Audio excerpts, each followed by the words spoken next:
मंदिरातल्या महादेवाले एक लोटे जल, धोत्र्याचं फूल न बेलपत्र वाहिलं तरी नाही का तो प्रसन्न होते. झालं देवाचं. पण ह्या घरच्या महादेवाले हा, लोणचं पाहिजे, सलाद पाहिजे, चण्याची भाजी पाहिजे, आलूची चटणी पाहिजे, पुरी पाहिजे, पोळ्या पाहिजे, भाकरी पाहिजे. कधी कधी त्याच्या तोंडाला चव नाही आली तर नाही का मिरचीचं ठेसा लागते त्याले.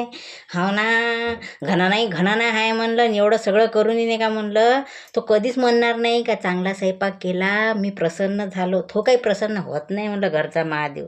तुम्ही किती चांगलं बनवा, तेला तुपातलं बनवा, काही बनवा, एवढं सगळं करूनही नाही का म्हणलं, एवढं जेवण होऊनही नाही का म्हणलं, त्याले सगळ्या गोष्टी बरोबर देऊनही नाही का म्हणलं, त्याले शेवटी नाही का म्हणलं त्याच्या तोंडाला चव आले, गोड पाहिजे. बर्फी लावूनच ठेवावं लागते घरच्या महादेवाले. हो ना, तरी प्रसन्न नाही होत. तोंडाला असं धुंदरा पाहिजे